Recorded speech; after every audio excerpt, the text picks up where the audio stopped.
Amen. Alors, Joël, la lecture, on a, Amen. on a dit ce soir, on va parler d'Ésaïe 53. OK? Ok. Alors, mais on pourrait prendre à partir de 52, le verset 13 et 15. Normalement, ça doit être lié, le 13 et 15 au chapitre 53. C'est-à-dire, ils ont mis chapitre, mais je pense qu'il dans les tests originaux, dans les rouleaux, il n'y a pas tout ça. Isaïe 53, ça commence normalement un peu avant. Hein? D'accord. Là, je suis à 52. Donc, Verset 13 à 15 d'abord. d'accord. Voici mon serviteur prospérera, il montera et il s'élèvera bien haut. De même qu'il a été pour plusieurs au sujet d'effroi, tant son visage était défiguré, tant son aspect déféré de celui des fils de l'homme, de même il sera pour beaucoup de peuples un sujet de joie. Devant lui, des rois fermeront la bouche, car ils verront ce qui ne leur avait point été raconté, ils apprendront ce qu'ils n'avaient point entendu. OK. Maintenant, chapitre 53, de 1 à 12. 53. Qui a cru ce qui nous était annoncé? Qui a reconnu le bras de l'Éternel? Il s'est élevé devant lui comme une faible plante, comme un rejeton qui sort d'une terre desséchée. Il n'avait ni beauté ni éclat pour attirer nos regards, et son aspect n'avait rien pour nous plaire. Méprisé et abandonné des hommes de douleur et habitués à la souffrance semblable à celui dont on détourne le visage, nous l'avons dédaigné, nous n'avons fait de lui aucun cas. Cependant, ce sont nos souffrances qu'il a portées, ce sont nos douleurs qu'il s'est chargé, et nous l'avons considéré comme puni, frappé de Dieu et humilié. Mais il était blessé pour nos péchés, brisé pour nos iniquités. Le châtiment qui nous donne la paix est tombé sur lui. Et c'est par ses meurtrissures que nous sommes guéris. Nous étions tous errants comme des brebis, chacun suivait sa propre voie, et l'Éternel a fait retomber sur lui l'iniquité de nous tous. Il a été maltraité et opprimé, il n'a point ouvert la bouche, semblable à un agneau qu'on mène à la boucherie, à une brebis muette devant ceux qui l'attendent, il n'a point ouvert la bouche. Il a été enlevé par l'angoisse et le châtiment, et parmi ceux de sa génération qui a cru qu'il était retranché de la terre des vivants et frappé pour les péchés de mon peuple. On a mis son sépulcre parmi les méchants, son tombeau avec les riches, quoiqu'il n'eût point commis de violence et qu'il n'y eût point de fraude dans sa bouche. Il a plu à l'Éternel de le briser par la souffrance, après avoir livré sa vie en sacrifice pour le péché. Il verra une postérité et prolongera ses jours, et l'œuvre de l'Éternel prospérera entre ses mains. À cause du travail de son âme, il rassasiera ses regards par sa connaissance. Mon serviteur juste justifiera beaucoup d'hommes, et il se chargera de leur iniquité. C'est pourquoi je lui donnerai sa part avec les grands. Il partagera le butin avec les puissants, parce qu'il s'est livré lui-même à la mort et qu'il a été mis au monde au nombre des malfaiteurs, parce qu'il a porté les péchés et beaucoup d'hommes, et qu'il a intercédé pour les coupables. Amen. Amen. Merci, Joël. Est-ce que quelqu'un il a vraiment reçu cet enseignement verset par verset? l'explication de tout cela. Non. Beaucoup de pasteurs en parlent aujourd'hui, mais Mm. il faut voir vraiment la profondeur d'aujourd'hui, comment le Seigneur mettra les paroles et qu'est-ce qu'il va nous donner. Nous remercions le Seigneur. Merci, Papa, parce que tu vas nous conduire dans toute vérité au nom de Yeshua. Amen. Ici, dans ce passage, Dieu nous parle d'un individu. Et cet individu, c'est le Messie. Et il n'y a eu qu'une seule personne dans toute l'histoire du monde qui répond mot à mot à la description de ce chapitre. C'est Yeshua de la Brit Hadasha. C'est Yeshua de toute l'Alliance. Or, si nos rabbins insistent en disant qu'il s'agit de Jérusalem, qui nous explique ces versets? Par exemple, Joël, tu as lu le chapitre 52, verset 14, que je lis dans la Zadokan. Le verset 14, il dit « Autant la multitude fut stupéfaite à ce sujet, car il était défiguré au point de n'avoir plus rien d'humain.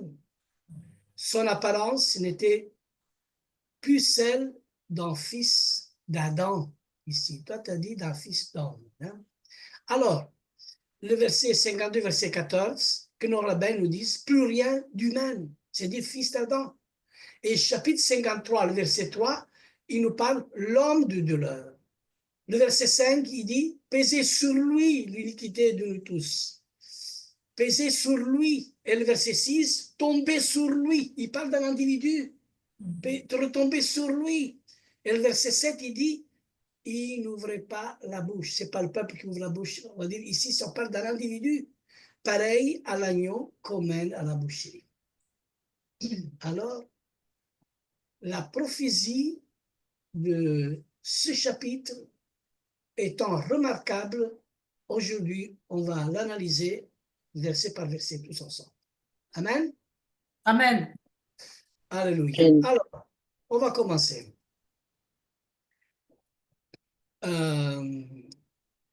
52, verset 13. Voyez, mon serviteur prospère. Il s'élève, grandit et placé très haut. Parle de lui. Le verset 14 dit bien, autant la multitude fut stupéfaite à son sujet, car il était défiguré au point de n'avoir plus rien d'humain. C'est-à-dire son apparence n'était plus celle des fils d'Adam. Si la grandeur de sa gloire était stupéfiante, alors sa souffrance l'était encore plus. Quelques heures avant sa crucifixion, il fut fouetté, Yeshua. On l'a fouetté avec avec le torse nu, avec des lanières de cuir, retenant des petits morceaux de métal tranchant. Vous imaginez quelle souffrance. Ça parle de l'individu. Et encore plus, une couronne d'épines lui fut enfoncée sur la tête. Sa barbe fut arrachée, provoquant des déchirures à son visage. Comment on peut dire ça? Comment on peut dire que c'est les souffrances d'Israël? Alors ici, j'ai une petite suggestion quand il dit, quand il parle de la couronne d'épines que lui faut enfoncer sur la tête. Où est-ce qu'on voit la couronne d'épines dans l'ancienne alliance? Je vais vous le dire. Quand Hachem a demandé à Abraham de donner son unique fils, il a demandé à Abraham le meilleur qu'il avait de soi-même. Dieu a épargné la vie du fils d'Abraham, mais il n'a pas épargné la vie de son propre fils. Et encore plus, lui-même, il la donne la vie et la reprend. Il a cette autorité.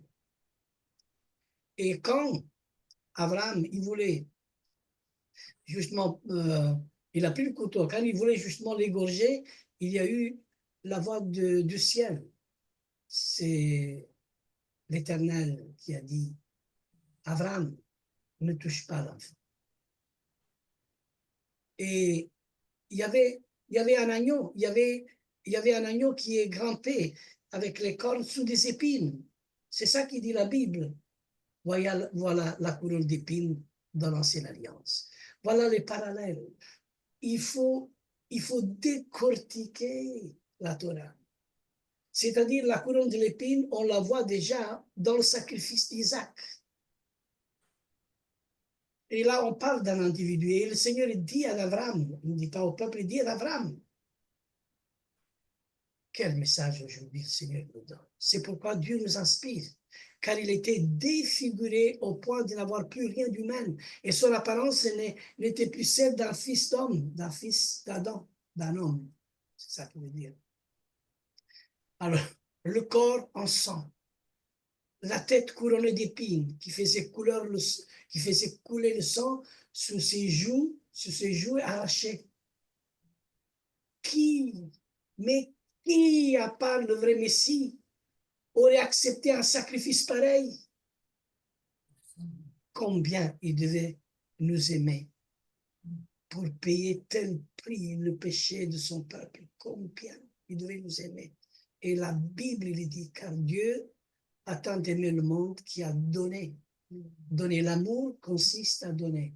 Et l'amour consiste aussi à l'obéissance des commandements. Si quelqu'un aime le Seigneur, observe sa parole, obéit à ses commandements. Sinon, on ne l'aime pas vraiment.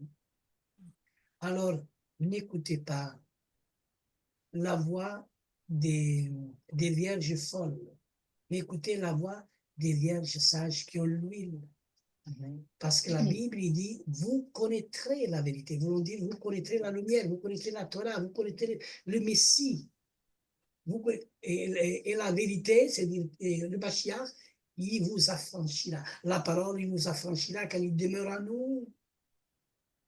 Et nous sommes libres par la puissance de l'Esprit, libres par le sang de Yeshua. Nous sommes libres des chaînes de l'ennemi, libres parce que le Seigneur, il nous rend libres. Alléluia. Un message qui fera tressaillir de nombreux peuples. C'est Ésaïe. Alléluia. Incroyable ce passage. Chapitre 52, verset 15, le passage il dit, autant il sera accouru des peuples nombreux et les rois se tiendront bouche close devant lui, car ceux qui n'auront pas été comptés, ils le verront. Et ils observeront ce qu'ils n'avaient pas ni dire. De nombreuses nations aujourd'hui craignent Dieu. De nombreuses nations de tout le monde craignent et ont accepté Yeshua. Combien dans le monde entier? Mais il y a beaucoup dans le monde. Il y a même des milliards aujourd'hui, on va dire, qui ont entendu parler de Yeshua et qui croient en Yeshua. Mais au mieux de tous ces serviteurs, au mieux de tous ces appelés, au mieux de tous ces élus, qui est vraiment celui qui est appelé? Beaucoup sont appelés, mais il y a peu d'élus. Alléluia. Le message que Israël, il doit croire. Et c'est ça, justement, le message. Quand il commence le premier verset d'Ésaïe, chapitre 53, moi, je l'appelle la nouvelle alliance. Je l'appelle la bonne nouvelle de la nouvelle alliance. La bonne nouvelle de l'ancienne alliance, c'est la bonne nouvelle de toute la parole de Dieu, c'est dans ce message. Qui a cru ce que nous avons annoncé? Et ici, Sadokan, il dit, qui a ajouté foi à l'annonce qui nous a été faite? Vous savez comment change le mot de la traduction? C'est-à-dire, qui a cru, ils sont sauvés. Mais à qui a été révélé le bras de l'Éternel? Aux élus, rien qu'aux élus. Mais qui a cru? Qui a cru? Qui a cru à la bonne nouvelle? ceux qui ont cru, la parole de Dieu, ceux qui ont cru en lui, ceux qui ont cru en lui, ils sont sauvés.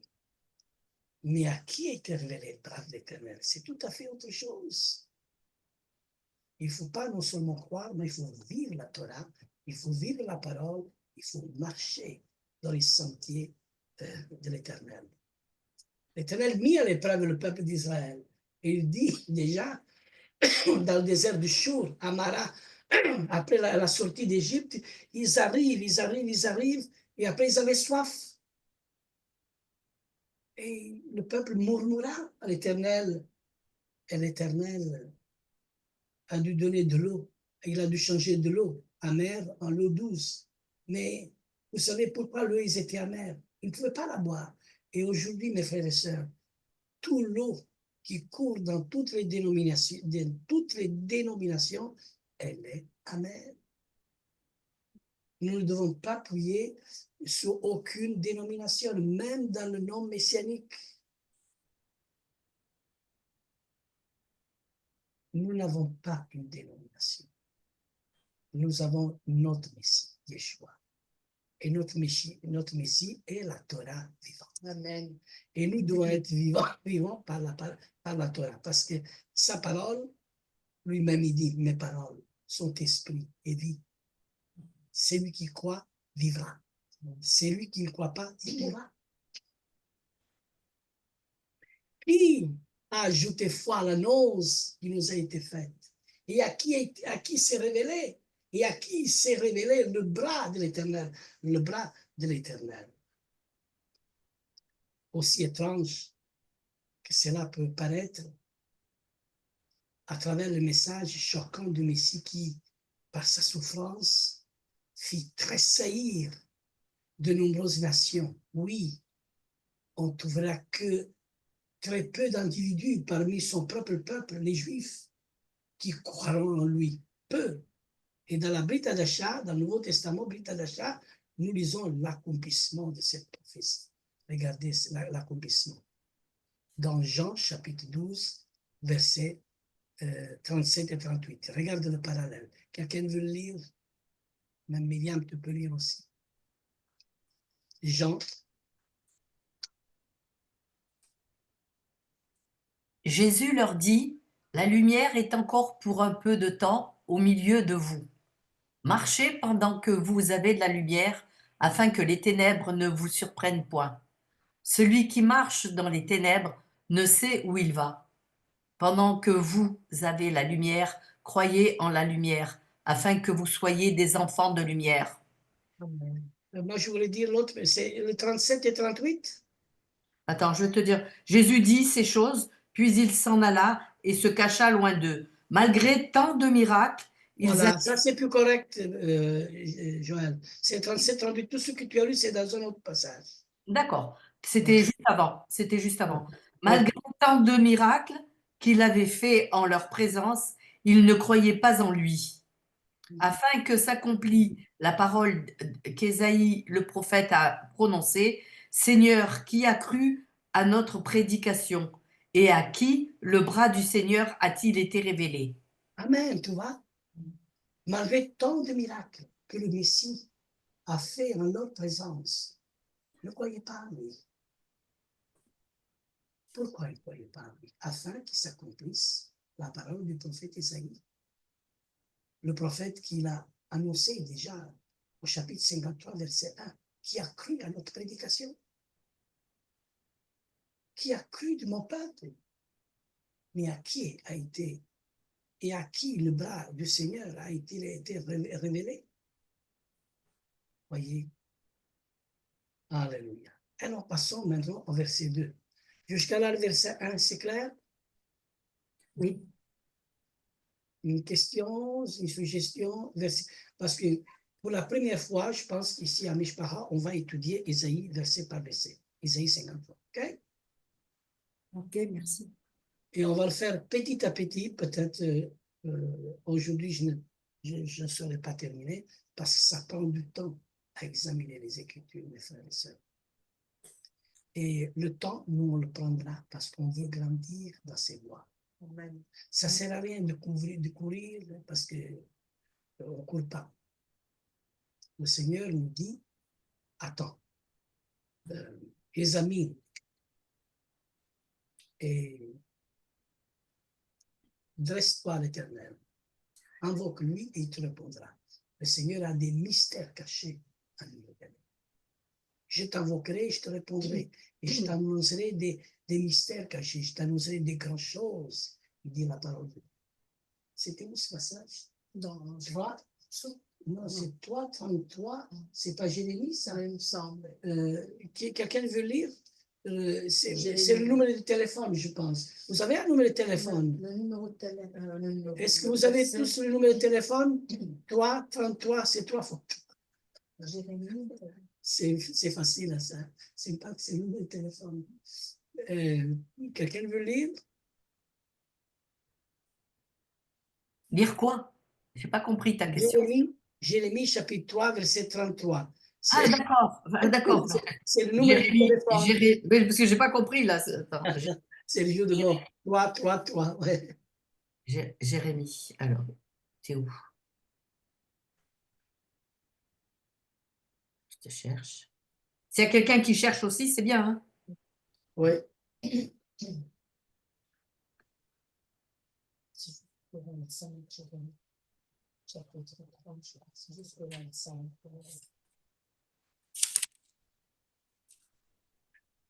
Chapitre 3. Alors, c'est pas Jérémie, c'est 3, 33, non? C'est pas ça. C'est pas ça. Non, c'est pas ça. 3. C'est pas ça. Jérémie, chapitre 33, verset. C'est Jérémie 33, 3. Voilà, 33, 3. Toi, tu as fait l'inverse. J'ai fait l'inverse alors. C'est pas grave. Hein. C'est le numéro de téléphone parce qu'il faut voir 3, 33 ou 33, 3. OK. Merci, Myriam. Vas-y. Amen. Je lis au nom de Yeshua Mashiach. Amen, amen. Amen. Fais appel à moi et je te répondrai. Je te révélerai des réalités importantes et inaccessibles, des réalités que tu ne connais pas. Amen. Alors, c'est ça que le Seigneur veut. Il va nous révéler des réalités très importantes. Amen. Amen. Amen. Justement, c'est ça. Alors, tous ces mystères cachés sont pour nous. Amen. Alléluia. Amen. Et ici, dans le chapitre 53, verset 2, il dit, il poussait devant lui pareil à un faible végéton et une racine plantée dans un sol brûlé. Et ici, on peut parler de la naissance surnaturelle et croissance spirituelle.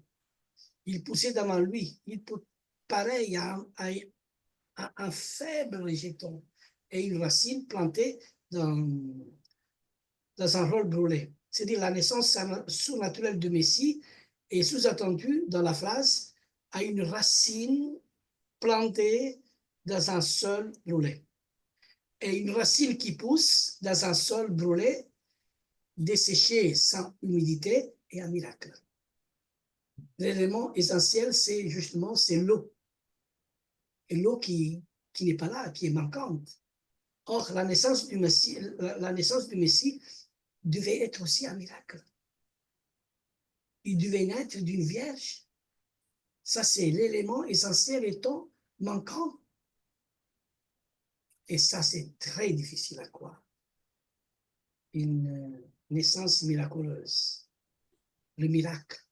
En hébreu, on dit hôte, et que les Juifs disent non, c'est pas le mot hôte, c'est aussi Betula. Ils disent aussi c'est la même racine. C'est vrai qu'on parle d'une vierge qui peut être vierge en étant une jeune femme qui est vierge, mais aussi quelqu'un qui est marié. Je ne sais pas comment eux ils traduisent, mais en tout cas, ils ont donné une autre traduction pour dévier justement le véritable sens et l'importance du texte. Mais la naissance du Messie devait être un miracle. Il devait naître d'une vierge. Et notons aussi ce paradoxe, sa croissance naturelle et surnaturelle. Il poussait devant lui. C'est-à-dire le Messie devait grandir sous la présence et la surveillance de l'Éternel, tout en étant élevé normalement, comme tout autre enfant. Il grandira et il nous apparaîtra dans un seul coup, tout beau, tout grand, et se conformera aux lois de la croissance. Nous devons conformer à sa Torah. Plus on grandit, plus on doit se conformer à la Torah. Croyez-moi, il y en a beaucoup qui retournent à leur vomi. Ils retournent vraiment dans un christianisme faussé, on pourrait dire, hein, parce qu'il y a un bon christianisme. Combien j'en ai vu aussi qui sont venus aussi à Mishpacha, qui sont venus aussi dans le cadre messianique. Et après, ils sont retournés dans leur petit cocon d'avant. Ils sont retournés comme les chiens retournent à son vomi, comme le porc, il retourne à la boue. Le chapitre 53, toujours verset 2, il dit, il n'avait ni beauté, ni éclat pour attirer nos regards, et ni grâce pour nous le rendre aimable. Moi, je lis dans la Zadokan. Qu'est-ce qu'il est marqué dans la musique? Son aspect n'avait pour rien pour nous plaire. Son aspect n'avait rien pour nous plaire. Oui, c'est ça. Et ici, il n'avait ni beauté, ni éclat pour attirer nos regards. Et c'est vrai, quand on l'a fouetté, quand on l'a maltraité, il n'avait ni éclat pour attirer nos regards et ni grâce pour nous le rendre aimable. Lorsque le Messie arriva, son peuple fut désappointé. Les Juifs attendaient un roi glorieux, grandiose, fort, puissant. Ils ne remarquaient pas la beauté et ni la beauté de sa sainteté. Ils n'ont même pas compris sa vraie mission. Ils n'ont pas compris les aspects du Mashiach. D'ailleurs, c'est ça qu'on a parlé hier, je crois, hein, les aspects du Messie. Le Messie n'avait pas répondu à l'idéal du peuple hébreu, qui ne trouva en lui ni beauté, ni éclat pour attirer les regards. D'ailleurs, le but du Messie, à sa première venue, c'est d'offrir son âme et son corps pour le pardon des péchés. Il n'était pas du tout à l'idée des Juifs, ce que les Juifs devaient faire. Voyez le Messie souffrant, c'est-à-dire, dans le Messie, nous avons Ben Yosef et Ben David. Ici, je fais une petite pause de vous expliquer c'est quoi Ben Yosef et Ben David. Je vous ai déjà expliqué un peu auparavant avec Yochanan Amatbil, c'est-à-dire Jean-Baptiste, c'est lui qui a baptisé au Jourdain Yeshua. Quand on a mis Jean en prison, Jean, il a envoyé, il voulait savoir justement si c'était lui ou si c'était un autre. Vous croyez que Jean avait des doutes sur lui? Je ne crois pas, non. Il voulait savoir sa mission. Quelle est sa mission? Il voulait savoir si lui c'était le Ben Yosef ou le Ben David. Il voulait savoir s'il est le Messie souffrant, parce qu'Ésaïe 53, il était déjà à l'existence. Et il était à l'ouverture déjà de tout le peuple juif, existait ce chapitre déjà. La prophétie devait s'accomplir. Et Jean, qui est rempli de l'Esprit de Dieu, il voulait savoir quelle est sa mission. Est-ce que c'est lui, le Ben Yosef, ou Ben David? Voilà, c'est ce que Yeshua il a dit à ses disciples. Allez vers Jean et dites, les aveugles récupèrent la vue, les morts ressuscitent. Alléluia, voilà, le Ben Yosef, le prophète. C'est pour ça que le Messie, Yeshua, il est le seul qui a les trois fonctions. Il est le vrai prophète, le vrai sacrificateur, et il sera bientôt quand il va revenir le vrai roi. Je répète toujours, le roi, quand il vient pas sans loi. Un roi sans loi, c'est justement le Messie des chrétiens, ou le Messie de tous les croyants. On n'est plus sous la loi, on est sous la grâce. Ça, c'est une grâce permissive. Ne jouez pas avec ça, s'il vous plaît. Vous perdez, vous risquez trop.